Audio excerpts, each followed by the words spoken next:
자, 여러분 안녕하십니까. 공략 한육사 짱쌤입니다. 이번 시간에 진경산수화 등 조선시대 후기의 그림, 서예, 건축 등등등을 살펴보고 조선시대 후기 문화 파트를 마무리 짓도록 하겠습니다. 처음에는 조선시대 후기의 회화입니다.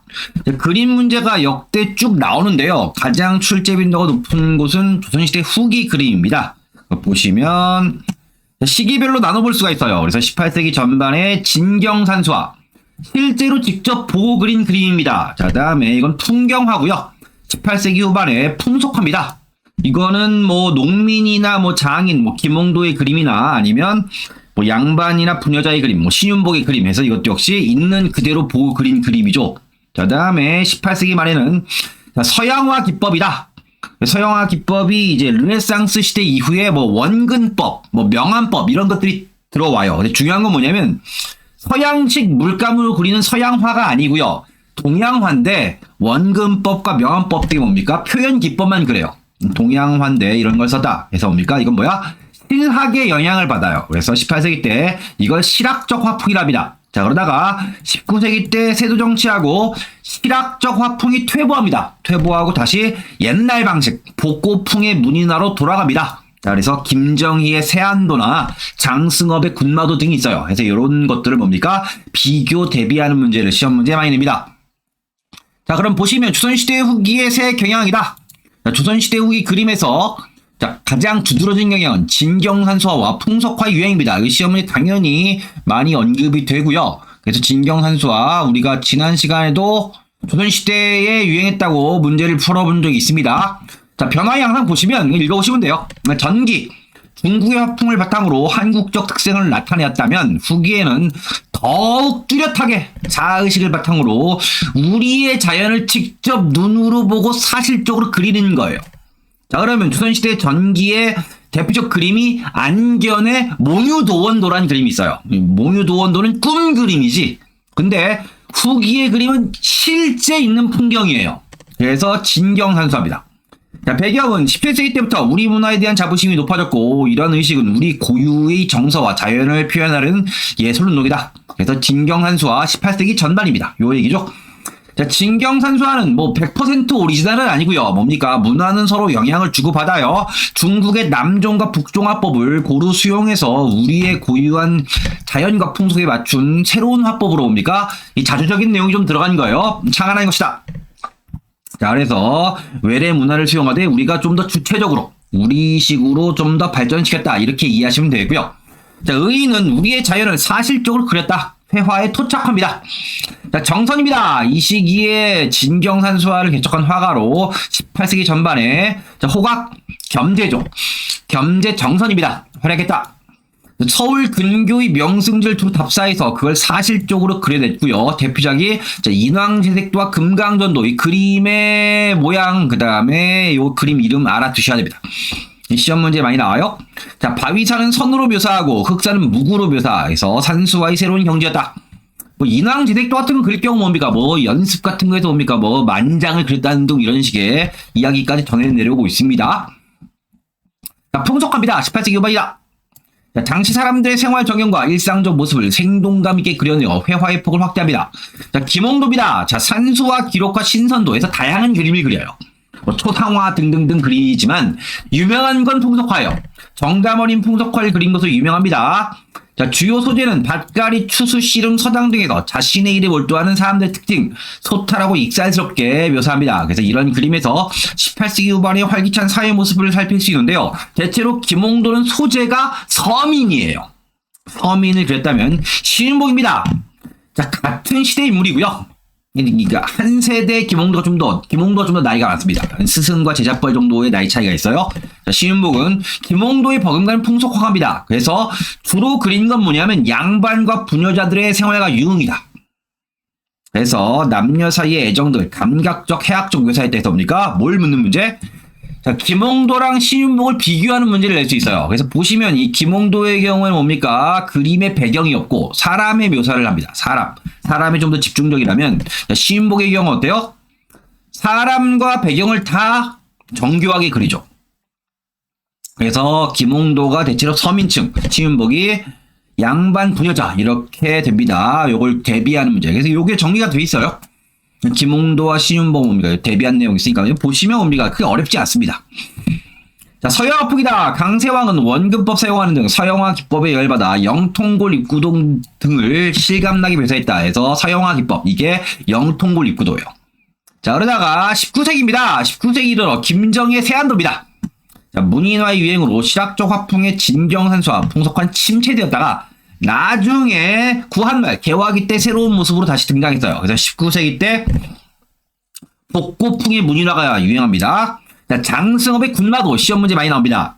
그래서 말이 여러 마리가 히히히 뛰어가는 그림이 군마도인데, 군마도는 여러 명의 화가가 그려요. 이 화가들이 좋아하는 소재예요. 근데 장승업이 그린 그림이 특히 유명했다는 거예요. 자, 강렬한 필법과 채색법, 뛰어난 기량을 발휘했다 되어 있습니다. 자, 다음에 도시적 번영과 귀족적 취향의 그림, 19세기입니다. 자, 서울의 도시적 번영과 서울 양반의 귀족적 취향을 반영하고 화려한 세련된 화풍이 발전했다 해서 작품은 창덕궁과 창경궁에서 동궐도예요. 이게 무슨 얘기냐면, 자, 여러분 서울 사시는 분은 좀 아시겠죠? 뭡니까? 여기 뭡니까? 여기 경복궁이 있어요. 경복궁. 앞에 이제 광화문 있고요. 쭉 오면 뭡니까? 여기에 교보문고 있고 뭐 이수진 장군 동상 있고 이렇게 돼 있죠. 이렇게 있습니다. 이럴 게 뭡니까? 이쪽 경복궁의 오른쪽이 동쪽이죠. 그러니까 동쪽에 있는 경복궁 뒤에서 동쪽에 있는 궁궐은 창자를 넣어요. 그래서 이 창덕궁과 창경궁 뭡니까? 동쪽이니까 동궐도예요. 자, 근데 이쪽 경복궁 기준에서 뭡니까? 서쪽 왼쪽이죠. 이쪽은 그대로 경자를 씁니다. 쭉 옵니까? 여러분, 이 경복궁에서 쭉 옵니까? 이수진 장군 동상자 쭉 오다가 서울시청 건너편에 뭐가 있어요? 경운궁이 있죠. 서궐입니다. 지금 덕수궁입니다. 덕수궁. 그래서 뭡니까? 이쪽 서쪽에는 경자를 쓰고요. 동쪽엔 창자를 씁니다. 그래서 뭡니까? 창덕궁과 창경궁, 동궐도입니다. 이 시험에 나온 적 있기 때문에 말씀드리는 거예요. 자, 18세기 서영화 기법이 한층 적극적 도입되었다. 비슷한 시기에 경기 감영도가 있고요. 그 규모와 수준에 있어 결정이다. 자, 경희궁의 모습을 묵화로 그린 서궐도, 이게 경자입니다. 경자 들어가면 서쪽입니다. 자, 이런 것이 유행했다. 자, 다음 민화입니다. 민화가 시험 문제 많이 나오는데요. 이건 주인이 없는 떠돌이 무명화가, 그러니까 민중이 직접 그린 그림이에요. 자, 서민의 생활 양식과 밀착되어 형성되었기 때문에 그 내용이나 발상 내에서는 한국적 정서가 짙으며 세련도나 격조는 뒤졌지만 익살스럽고 소박한 형태와 대담하고 파격 구성, 그리고 아름다운 색채 등이 특징이 다 되어 있는데, 울룡도 옆에 보이죠? 뭐 울룡도 뭐 호랑이 그림, 까치 그림, 여러분 무슨 점집 같은 데 가면 뒤에 뭡니까? 알록달록한 그림도 있잖아. 그런 것들이 민화예요. 떠돌이 무명 화가에 그려졌다 되어 있습니다. 해달, 나무꽃, 동물, 물고기. 그래서 소원을 기원입니다. 그래서 점집에 많아요. 생활 공간을 장식했다. 의인은 민주의 미적 감각을 잘 나타내고 있다. 그래서 소박한 우리 정서가 배어있다. 이렇게 되어 있습니다. 자, 그럼 뭡니까? 민화를 그린 게 김홍도다. 그럼 틀려요. 김홍도가 그린 건 풍속화고요. 떠돌이 무명 화가가 그린 게 민화예요. 이건 구별해서 알아두셔야 됩니다. 그래서 화풍 변화 나와 있습니다. 정리 좀 해볼게요. 그래서 15세기 때는 안견의 몽유도 원도가 이거 조선시대 전기를 대표하고요. 강희안의 고사관수도가 있고요. 16세기 때 뭡니까? 노비 출신의 화가죠. 이상좌의 송화보월도 이렇게 돼 있어요. 그 다음에 18세기 전반, 후반, 말 19세기 때 뭡니까? 복고풍문이나 우리가 앞에 정리를 했습니다. 자, 이런 것들이 뭡니까? 문제로 나오기 때문에 잘 보실 필요가 있어요. 자, 그 다음에 글씨입니다. 조선시대 후기에는 우리의 정서를 담은 글씨가 등장했고요. 자, 이광사입니다. 이광사가 이긍익, 연려실 기술을 쓴 이긍익의 아버지예요. 그래서 굉장히 유명한 인물입니다. 자, 우리의 정서와 개성을 추구하는 단아한 글씨의 동국진체입니다. 동국진체. 이 책에는 없는데요. 동국진체가 이런 모양입니다. 그에 의해서 완성되었다 이렇게 되어 있고요. 그 다음에 추사 김정입니다. 자, 우리 서예의 발전은 성과를 바탕으로 고금의 필법을 두루 연구. 자, 굳센 기운과 다양한 조형성을 가진 추사체를 창안해서 서예의 새로운 경지를 열었다. 밑에 있는 게 추사체죠. 굉장히 뭡니까? 그림이, 글씨가 아주 그림처럼 예뻐요.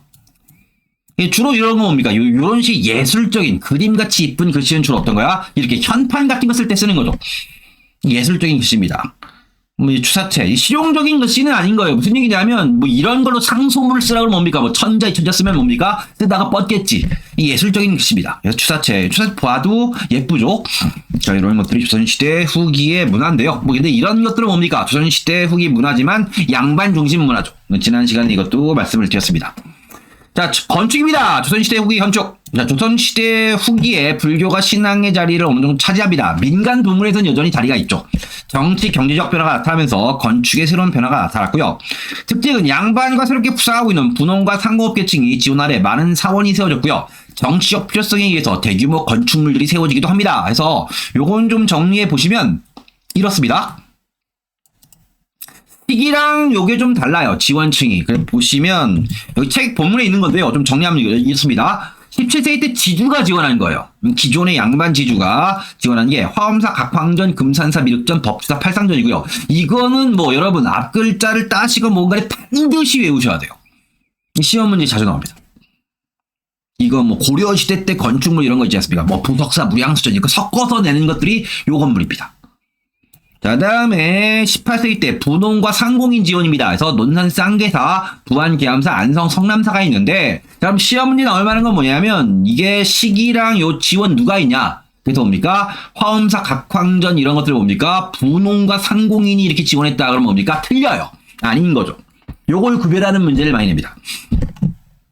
자, 보시면 17세기입니다. 대표적 건축물 김제 금산사 미륵전, 구례 화엄사 광전, 보은 법주사 팔상전인데요.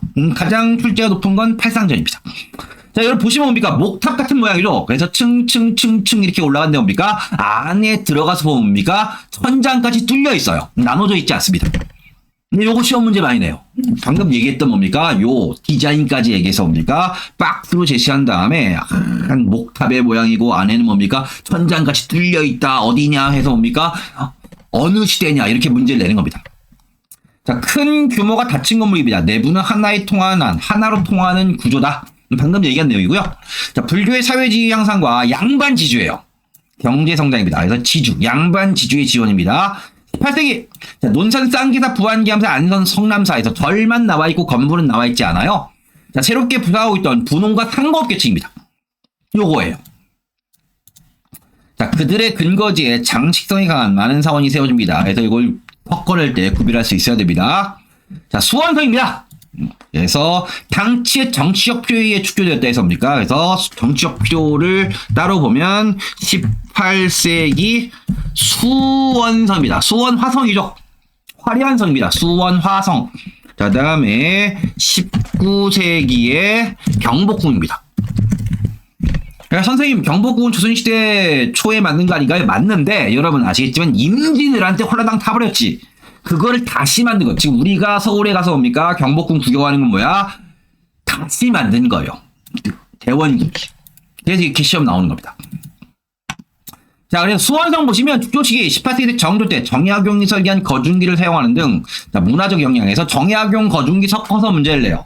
자, 특징은 서양식 추성법이다. 화성은 이전의 성곽과 달리 방어뿐 아니라 공격을 겸한 성곽이다. 무슨 얘기냐면 여기 사진 나와 있죠. 성이 쭉 있습니다. 그래서 위에서 보면 뭡니까? 성이 쭉 있다가 앞으로 성을 돌출시켜요. 그럼 뭐야? 공격할 수 있는 면적이 넓어지죠. 그래서 공격을 겸한 성곽이다라고 얘기하는 겁니다. 이 앞에 나와 있죠. 이렇게. 자, 우리나라의 전통적인 성곽 양식의 장점을 살린 바탕 위에 서양식 건축 기술도 일부 도입돼서 축조된 특색 있는 건물이다. 좋아요. 나중에 여러분 공무원 합격하시고 뭐 나중에 수원에 가서 화성 한 바퀴 위에 따라 쭉쭉 돌 수 있거든요. 정말 괜찮습니다. 뭐 봄에 가면 벚꽃도 많이 피어 있고 가을에 가면 단풍. 정말 예뻐요. 수원성 한번 가보시고 한번 쭉 둘러보신 다음에 수원에서 왕갈비도 한번 드셔보시고요. 정말 괜찮습니다. 예뻐요. 자, 계획도시로 설계. 주위의 경치와 조화를 이루며 구경, 농장, 대유둔전. 이거 대유둔전 이거 보여 이렇게 나오는 거야. 뭐냐? 그럼 수원성입니다. 그럼 이런 거 만든 거 누구냐? 정조. 이런 거죠. 자, 성곽의 수리 비용을 충당하는 등 평상시의 생활과 경제적 터전까지 조화시켜 건설되었다 되어 있습니다. 그 다음에 화성 성역의궤 시험 문제 많이 납니다. 그래서 나중에 유네스코 문화유산 때 설명드릴 건데요. 의궤가 뭐냐면 의궤가 자, 왕실의 행사 기록물이에요. 자, 그럼 뭡니까? 무슨 뭐 왕비가 죽었다. 그럼 장례를 치를 거 아니에요. 그럼 장례의 절차라든가 아니면 뭐 소품이랄까 뭐 이게 준비물 등등등등등 해서 뭡니까? 이 장례 행사를 쭉 그림과 설명으로 쭉 기록을 해요. 이런 것들이 의궤예요. 자, 그럼 뭡니까? 화성성의 의궤는 뭐야? 왕실이 주도해서 성을 만들었지. 성을 만드는 과정 이런 것들을 아주 자세하게 기록해 놓은 거예요. 뭐 도표, 그림 막 다 넣어서 만든 게 화성성의 의궤입니다. 그러니까 정조 때 뭡니까? 성을 쌓고 새로운 도시를 건설한 일을 정리한 책입니다. 그래서 뭡니까? 대한민국에서 뭡니까? 의궤가 여러 종류가 있어요. 무슨 대비의 장례식 의궤 등등등이 있는 등등등 여러 의궤가 있는데 여러 행사에 대한 기록물이니까 그 중에서 가장 유명한 게 화성성의 의궤예요. 야, 이건 뭡니까? 알아두시고요. 그래서 뭡니까? 그래서 이 수원성이 유네스코가 지정한 세계 문화유산입니다. 수원성이. 근데 여러분 아시겠지만 한국전쟁 때 수원성이 많이 무너져요. 그럼 지금 남아있는 수원성은 상당 부분이 복원된 겁니다. 자, 그럼 여러분 아시겠지만 당연히 뭡니까? 복원된 문화재의 경우에는 문화재로서의 가치가 떨어지거든. 그래서 뭡니까? 유네스코에서 우리나라에 이렇게 왔을 때 뭡니까? 이건 다시 만든 거잖아. 원형이 아니잖아. 이건 문화유산에 등재할 수 없다라고 할 때 뭡니까? 우리가 뭘로 설득했냐면 이걸로 설득한 거예요. 화성성의 의궤.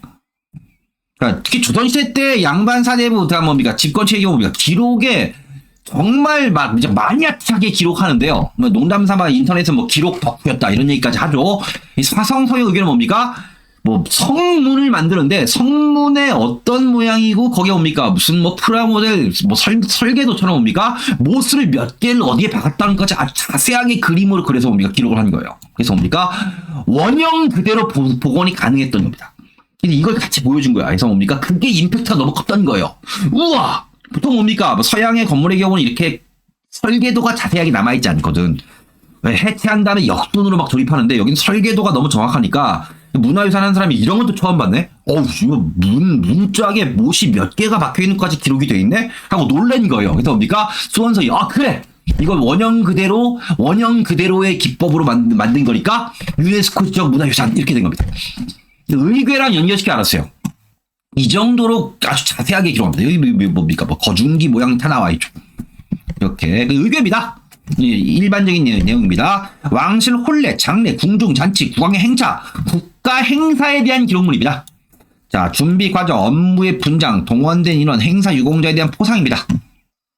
조선시대 중기부터 만들어진 것으로 추정됩니다. 그래서 1600년 선조 때 만들어진 의인왕후 장례에 대한 겁니까? 의인왕후 상릉도감의궤에서 의인왕후 의궤라고 줄여서 얘기를 해요. 이게 현존이 가장 오래된 겁니다. 자, 그럼 시험 문제 뭐가 났냐면 화성의궤가 가장 오래됐다면 틀려요. 그래서 뭡니까? 이건 알아두셔야 돼요. 자, 이두와 차자 및 우리 고유한 한자어입니다. 그래서 뭡니까? 음차를 빌려 쓰는 우리식 표현이 별도로 있어요. 이런 것들에 대한 뭡니까? 연구에서 귀중한 자료로 조선왕조 의궤는 유네스코가 지정한 세계 기록유산입니다. 그래서 의궤 자체가 세계 기록유산이고요. 그 다음 뭡니까? 화성 성역 의궤를 보고 만든 뭡니까? 수원성은 또 유네스코가 지정한 세계 문화유산입니다. 요건 다 알아두셔야 돼요. 출제 빈도는 당연히 높습니다. 자, 다음 19세기 연초 흥선대원군이 국왕의 권위를 높일 목적으로 재건한 경복궁의 근정전, 경회루. 화려하고 장중한 건물로 유명합니다. 가서 한번 보시면 예뻐요. 자, 시기별 대표 건축물 쭉 읽어보시고요. 네, 총정리되어 있습니다. 자, 다음에 백자 생활공예 음악이다 해서 공예입니다. 조선시대 후기에는 산업부흥에 따라 공예가 발전했는데요. 자, 자기공예. 자, 백자가 민간에까지 보급되어 본격적 발달했고요. 그래서 후기 때, 전기랑 후기를 나눌 때 가장 중요한 기준은 뭐냐면, 그냥 순백자 그러면 16세이고요. 후기에 뭡니까? 이 순백자에 뭡니까? 순백자에 백자가 이렇게 있으면 파란색 물감으로 이렇게 그림을 그려요. 이게 청화백자입니다. 이게 후기를 상징하는 거예요. 청화백자가 유행하는 가운데 알려도 뭡니까? 청화, 파란색 물감 외에도 철화나 진사, 검은색이나 빨간색이나 이런 다채로운 색깔로 그림을 그려요. 자, 도자기, 그래서 뭡니까? 이렇게 만드는데 제기, 제사 지낸 용구, 그다음 문방구 등의 생활용품이 많습니다. 그래서 뭡니까? 붓글 씻을 때 도구들이죠. 자, 특징, 형태와 문양에 어울려 우리의 독특하고 준수한 세련미를 풍겼다. 그래서 이용계층은 옹기와 더불어 서민들이 많이 사용했다 할 때 서민 문화로 시험에 나올 수 있습니다. 그래서 자, 도자기 무기의 발전 총정리를 했습니다. 우리가 고려시대 때 설명했던 내용 여기 뭡니까? 총정리가 되어 있으니까 보시고요. 조선시대만 국한에 정리를 하면 그래서 15세기 때 분청사기가 크게 유행했다가 16세기 때 여기가 조선시대 전기죠. 순백자 유행하다가 청아백자가 조선시대 후기다. 이렇게 시험 문제를 많이 냅니다. 자, 목공예는 생활 수준이 높아짐에 따라 발전했고요. 장롱, 책상, 문갑, 소바 등 의자, 필통. 자, 나무의 재질을 살리면서 기능을 갖춘 작품들이 많았고요. 화각공예. 자, 소의 뿔을 쪼개어서 뭡니까? 예술적으로 제작하는 것입니다. 독특한 우리의 멋을 풍기는 작품이 있어요. 자, 음악이다. 음악의 향유층이 확대임에 따라 성격이 다른 음악이 다양하게 발전했고요. 이 종래의 가곡이나 시조를 양반층은 애창했습니다. 그래서 읽어보시고요. 서민층은 민요죠. 민요를 즐겨 부릅니다. 그래서 보시고요. 그 다음에 광대와 기생. 자, 상업의 상황입니다. 상업하고 연결시켜 알아두시면 돼요. 공연은 어디서 한다? 사람이 많은 곳. 또는 뭡니까? 장사를 하기 위해서 공연을 하면, 공연 보러 사람이 오면 또 물건을 팔고 이런 거예요. 상업의 상황입니다. 자, 판소리나 산조와 잡가 등 애창에서 발전시켰습니다. 산조와 잡가 읽어보시면 돼요. 이 시기 음악은 뭡니까? 서민 문화이기 때문에 감정을 솔직하게 표현하는 경향이 강합니다. 자, 조선시대 후기 예술 동향입니다. 예술에 있어서 조선시대 후기에는 서민을 주제로 하는 새로운 영역이 개척, 지배층에 관한 서서히 퇴조하고 있다. 이렇게 총정리를 할 수 있고요. 자, 이것도 역시 김홍도의 그림이죠. 춤추고 연주하는 이런 그림이 있습니다. 그래서 조선시대 후기 문화 총정리되어 있는 부분 나중에 한번 살펴보시고요. 자, 다음에 우리가 조선시대 후기 나머지 파트 문화 문제를 좀 살펴볼게요. 자, 문제를 보시면 자, 정말 좋은 문제입니다. 정말 좋은 문제예요. 이 문제가 계속 응용 반영된다고 보시면 돼요. 자, 조선시대 후기 그림에 나타난 문화적 성격으로 옳은 거. 그래서 정선의 인왕지색도, 금강연도, 진경산수화죠. 진경산수화. 신윤복의 봄나들이 김홍도의 석당들은 뭡니까? 풍속화요. 풍속화입니다. 자, 그럼 보시면 1번 기역 니은은 민중의 기복적 염원과 미의식. 이건 민화죠. 민화. 떠돌이 무명화가가 그린 그림 민화예요. 기역과 니은 여기에 다 해당이 안 됩니다. 자, 니은과 디귿 보시면 뭡니까? 니은 디귿이네. 니은 디귿은 조선시대 후기에 사회 경제적 변동을 반영하였다. 당연히 답이죠. 조선시대의 풍속을 있는 그대로 그렸기 때문에 이게 그림에 사진 찍혀있는 것처럼 반영되어 있습니다. 자, 기역과 디귿입니다. 중국의 문화교를 통해서 중국 화풍을 모방했다 하면 당연히 아니죠. 중국의 화풍의 장점을 우리가 선별적 수용해서 우리식으로 좀 더 주체성, 자주성을 드러냈다. 뭐 이런 내용이었죠. 그 다음에 마지막으로 디귿, 섬세하고 세련된 필치를 구사해서 도회지 양반의 풍류 생활을 묘사했다 해서 양반과 부녀자를 그린 건 신윤복이에요. 김홍도와 신윤복이 뭡니까? 화풍을 비교하는 문제도 이렇게 지문에 나오기 때문에 정말 괜찮은 문제입니다. 이런 문제가 계속 응용돼서 변형된다. 자, 문제 은행에 주장했을 때 뭡니까? 눈에 가장 잘 띄는 문제입니다. 자, 다음에 재밌는 문제 한번 볼게요. 역시 그림에 대한 문제인데요. 자, 조선시대 미술작품에 대한 설명이다. 자, 바르게 연결하는 것. 보시면, 우선 밑에 볼게요. 자, 강의안. 15세기 때 강의안의 고사관수도입니다. 자, 노비 출신의 이상좌의 송화보월도죠. 그럼 고사관수도와 송화보월도, 고사관수도, 송화보월도 되어 있고요. 그 다음 뭡니까? 첫 번째 보시면, 상덕궁과 창경궁의 전모를 그린, 우리가 앞에 본문에 봤어요. 뭐뭐도. 보시면, 이게 동골도랑 서골도야. 이걸 묻는 문제를 냈던 거예요. 이제 하드라고 해서 어려운 문제이긴 한데, 뭐 또 나올 가능성 높은 문제는 아니긴 한데, 여러분, 제 앞에 말씀드렸던 것처럼 뭐 하는 거야? 경복궁 기준에서 뭡니까? 동쪽은 동궐입니다. 이 답이 2번입니다. 서울 출신의 경우 뭡니까? 서울 출신의 학생들은 뭡니까? 이쪽으로 소풍을 많이 가거든. 그러니까 서울 쪽의 학생의 경우 뭡니까? 어떻게 찍어서 좀 맞출 수 있는 문제. 국가직이니까. 그런 문제에 해당하긴 해요. 뭐, 보통 이걸 맞췄다고 하더라도 뭡니까? 보통 2번과 4번 중에서 찍어 맞췄는데, 동고월도를 아주 자세하게 외워서, 당시에는 뭡니까? 자세히 맞춘 학생은 이 당시에는 많지 않았던 문제입니다. 그래서 창자 들어가면 동쪽이고요. 그 다음에 경복궁 쪽에서 서쪽은 뭡니까? 다 경자를 쓴다. 상식적으로 알아두는 것도 나쁘지 않습니다. 자, 다음에 보시면 자, 조선시대 후기 건축물에 대한 설명 중 옳지 않은 거, 틀린 거야, 틀린 거. 옳지 않은 거야, 옳지 않은 거, 틀린 겁니다. 자, 정치적 필요에 의해서 대규모 건축물들이 세워지기도 했다. 뭐 수원성 이런 거예요. 자, 다음에 분홍과 상공업 계층의 지원 아래 많은 사원이 만들어졌다. 맞죠? 자, 다음에 당시의 과학과 기술을 집약한 해인사 장경판전. 해인사 장경판전은 조선 초에 만든 거예요. 답이 3번입니다. 15세기를 대표하는 건물입니다. 그래서 보통 해인사 장경판전에서 8만 대장경을 복원하기 때문에 이게 뭡니까? 8만 대장경도 여러분 중요하다는 거 아시죠? 해인사 장경판전도 중요합니다. 그러니까 8만 대장경 대체 뭡니까? 책을 찍어내는 거니까 해인사에 있는 대장경은 유네스코 기록유산이고요. 해인사 장경판전 이 건물도 유네스코 문화유산이에요. 그래서 시험 문제 이렇게 많이 나옵니다. 자, 다음에 정조의 수원 화성이 거중기를 위해 만들어졌다. 이거 우리 상식적으로 알고 있는 내용이죠. 답이 3번이다. 이렇게 살펴봤습니다. 여기까지 봤고요. 자, 그 다음에 여러분, 그 다음에 우리가 총정리할 게 또 뭐가 있냐면 유네스코가 지정한 세계유산이 있는데요. 이거 뭡니까? 다음 시간에 총정리를 하도록 하겠습니다, 여러분. 자, 다음 시간에 뵙도록 하겠습니다, 여러분. 수고하셨습니다. 고생하셨어요.